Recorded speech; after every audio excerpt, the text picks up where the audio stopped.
इस वीडियो में हम लोग नॉमेनक्लेचर देखने वाले हैं ईस्टर मॉलिक्यूल का नेमिंग कैसे करेंगे। तो पहले भी मैंने काफ़ी फंक्शनल ग्रुप के वीडियो शेयर किए हुए हैं एक एक करके कि हर एक फंक्शनल ग्रुप को कैसे नाम देंगे हम लोग यूपीएससी के अकॉर्डिंग। तो ईस्टर का देखो, ईस्टर में जो फंक्शनल ग्रुप है यहाँ पे थोड़ा सा कॉम्प्लिकेशन ये हो जाता है कि जब तो ये अगर मेन चेन पे आ रहा है तो हमको कोई टेंशन नहीं है, इसको O8 करके लिख देंगे। बट जब ये जॉइनिंग पे आता है तो यहाँ पे थोड़ी सी दिक्कत इसमें ईस्टर में हमको देखने को मिलती है। ठीक है, मेन पे है तो कोई टेंशन नहीं है, हमने नाम देखे भी होंगे मिथोनेट इथोनेट करके। अब इसकी जॉइनिंग दो टाइप से होती है, कभी कभी कार्बन की तरफ से जॉइन होता है ये और कभी कभी ऑक्सीजन से बॉन्ड बनाता है। तो जब भी कार्बन से जॉइनिंग होगी इसकी तो इसको लिखेंगे एल्कोक्सी कार्बोनिल, और जब ये ऑक्सीजन से जॉइनिंग करता है तो इसको एल्केनॉइल ऑक्सी लिखते हैं। ठीक है, तो एल्कोक्सी कार्बोनिल एंड एल्केनॉइल ऑक्सी। यहाँ पे ALK जो है वो डिपेंड करेगा हमारा नंबर ऑफ कार्बन पे। 5 कार्बन है तो पेंटॉक्सी कार्बोनिल हो जाएगा, फिर पेंटेनॉइल ऑक्सी हो जाएगा। तो इसके अकॉर्डिंग हम लोग इसको देखेंगे आगे। तो कुछ यहाँ पे एग्जांपल्स हम लोग देखेंगे कि एग्जांपल्स अगर सपोज करो ऐसे आते हैं तो इनको फॉर्मेटिंग क्या होगी नाम लिखने की।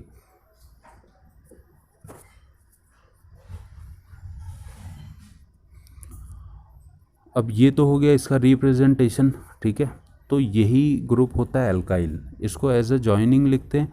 और यहाँ पे जो ग्रुप होता है ये होता है तुम्हारा मेन ग्रुप, इसी को हम लोग O8 के फॉर्म में लिखेंगे।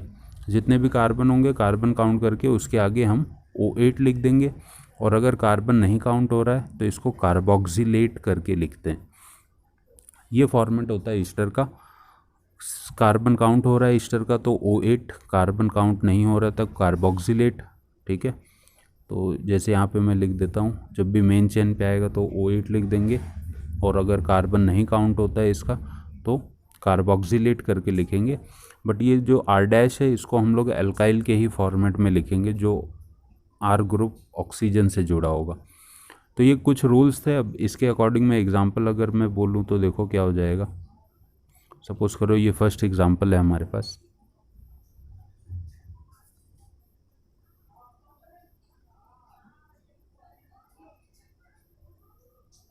ठीक है, अब यहाँ पे क्या है हमारे पास, देखो ये ऑक्सीजन से मिथाइल ग्रुप जुड़ा होता है तो उसको मैंने मिथाइल लिख दिया, और 2 कार्बन है तो इथेन, और ये O8 के फॉर्मेट में आएगा जैसा कि मैंने स्टार्टिंग में डिस्कस किया हुआ था।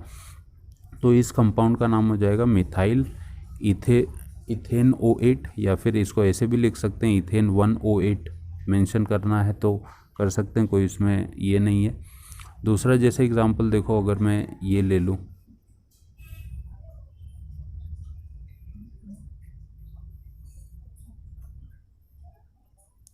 ठीक है ऐसे कोई।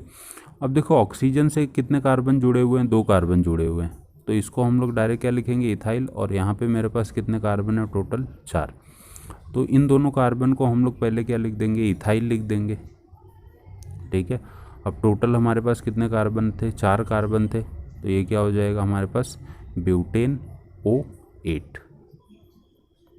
तो इस स्ट्रक्चर का ये नाम हो जाएगा। नेक्स्ट अगर मैं बात करूँ नेक्स्ट स्ट्रक्चर की, तो नेक्स्ट देखो सपोज करो ये हम लोग कुछ ड्रॉ कर लेते हैं, जैसे साइक्लिक स्ट्रक्चर वगैरह में स्टार आ गया तो क्या नाम लिखेंगे। तो मैंने बताया था कार्बन नहीं काउंट होगा तो इसको हम लोग कार्बोक्सिलेट करके लिखते हैं। बट सपोज करो ऐसा हमारे पास स्ट्रक्चर है, तो अब अगेन हमको पता है कि ये मिथाइल है तो इसको डायरेक्ट मिथाइल लिख देंगे।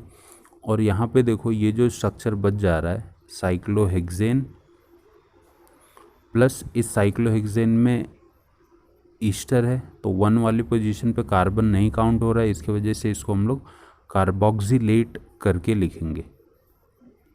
ईस्टर तो प्रेजेंट है बट उसका कार्बन हमने काउंट नहीं किया है तो उसको हमको कार्बोक्सिलेट करके मेंशन करना पड़ेगा।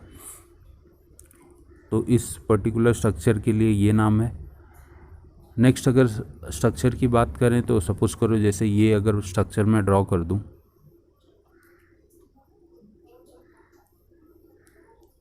ठीक है, जैसे कोई साइक्लिक स्ट्रक्चर है, इसमें अगर इस तरीके से जैसे ये बड़ा ग्रुप है हमारे पास कार्बोक्सिलिक, और ये यहाँ पे ऐसे अगर मैं कोई ईस्टर ड्रॉ कर दूँ तो हमको पता है कि अब पेरेंट चेन जो है वो तो कार्बोक्सिलिक के साथ ही काउंट होगी, मतलब पूरा का पूरा साइक्लोहेक्सेन किसके साथ, पूरे पेरेंट चेन के साथ काउंट होगा।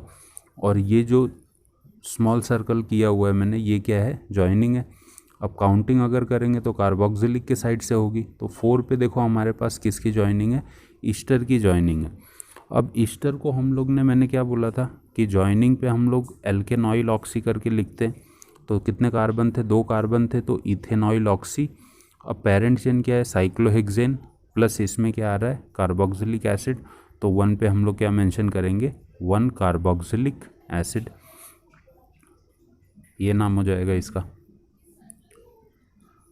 तो जॉइनिंग पे ये थोड़ा सा कॉम्प्लिकेशन फॉर्म करते हैं, बट बाकी इनके नाम में इतना कॉम्प्लिकेशन नहीं है, तो ये हमको ध्यान में रखना है।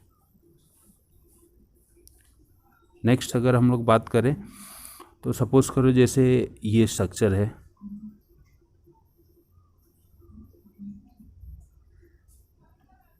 ठीक है। अब देखो इसमें साइक्लोहेक्सेन की पेरेंट चेन भी है और एक ऑक्सीजन साइक्लोहेक्सेन से जुड़ा हुआ है। तो इसको पहले हम लोग क्या लिख देंगे, साइक्लोहेक्साइल की जॉइनिंग लिख देंगे इसमें, एल्काइल ग्रुप, और प्लस ये साइक्लोहेक्सेन क्या हो जाएगा, हेक्सेन, और ये O8 1, अगेन इसका कार्बन नहीं काउंट हो रहा है तो इसको कार्बोक्सिलेट के फॉर्म में लिखना पड़ेगा हमको। तो देखो साइक्लोहेक्साइल, साइक्लोहेक्सेन 1 कार्बोक्सिलेट इस स्ट्रक्चर का फाइनल नेम हो जाएगा।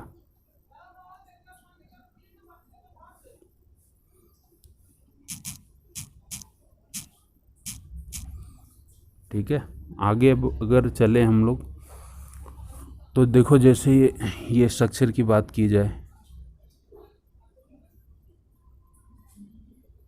ठीक है, ये कार्बोक्सिलिक एसिड है और यहाँ पे हमारे पास क्या जुड़ा हुआ है, जैसे 3rd पे हमारे पास क्या है, ये ग्रुप है। तो अगेन ये ईस्टर है और कार्बन से इसकी जॉइनिंग हुई है। तो मैंने स्टार्टिंग में बताया हुआ है कि जब कार्बन से ये जॉइन होगा तो इसको हम लोग क्या लिखेंगे, मिथाइल कार्बोनिल प्लस साइक्लोहेक्सेन की पेरेंट चेन, और इसमें ओइक एसिड का एडिशन है तो साइक्लोहेक्सेन, और 1 पे हमारे पास क्या है, कार्बोक्सिलिक एसिड है। ठीक है,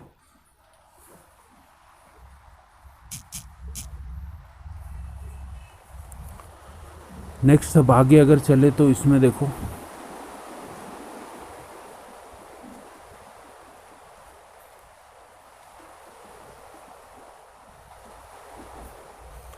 नेक्स्ट एग्जांपल की अगर मैं बात करूं तो जैसे देखो इसको जो जॉइनिंग पे इसके नाम आ रहे हैं उसमें हमको थोड़ा सा ध्यान रखना है, बाकी इसके स्ट्रक्चर तो लॉजिकल होते हैं थोड़े से। तो एक एग्जांपल देखो, जैसे ये काफ़ी कॉम्प्लिकेटेड एग्जांपल है। सपोज़ करो ऐसे कोई स्ट्रक्चर है, तो हमको खाली ये याद रखना है कि जब ये जॉइनिंग पे है तो जॉइनिंग पे ये ऑक्सीजन के साथ है या कार्बन के साथ है। मान लो यहाँ पे मैंने कार्बोक्सिलिक एसिड ड्रॉ कर दिया और इस पे सपोज़ करो मैंने यहाँ पे कोई ईस्टर बना दिया जो ऑक्सीजन से कनेक्टेड है, और यहाँ पे कोई ईस्टर बना दिया जो नॉर्मली कार्बन से कनेक्टेड है। ठीक है, अब दोनों भी क्या है, अब पहले तो तुमको जॉइनिंग का नाम डिसाइड करना पड़ेगा कि जॉइनिंग पे ये नाम होंगे क्या। ठीक, तो अब जैसे कि मैंने इसको बताया था 2 कार्बन है तो ये ऑक्सीजन से जॉइनिंग होगी तो इसको क्या लिख देंगे, इथेनॉइल ऑक्सी। और ये देखो कार्बन से जॉइन है तो इसको हम लोग क्या लिखेंगे, मिथॉक्सी कार्बोनिल। ठीक है, अब पेरेंट चेन हमको पता है कि 4 कार्बन की पेरेंट चेन है और इसमें ओइक एसिड है तो इसका तो कोई दिक्कत है नहीं। तो अगेन जो भी जॉइनिंग है एज इट इज़ यहाँ से काउंट होगी। तो 3 पे हमारे पास क्या है, इथेनॉइल ऑक्सी है, और 2 पे हमारे पास क्या है, मिथॉक्सी कार्बोनिल है। तो ये तो हो गए, इनके जॉइनिंग के नाम ख़त्म हो गए। अब पेरेंट चेन का नाम देखो, 4 कार्बन है और कार्बोक्सिलिक एसिड है तो इसको हम लोग ब्यूटेन 1 ओइक एसिड के फॉर्मेट में लिख देंगे।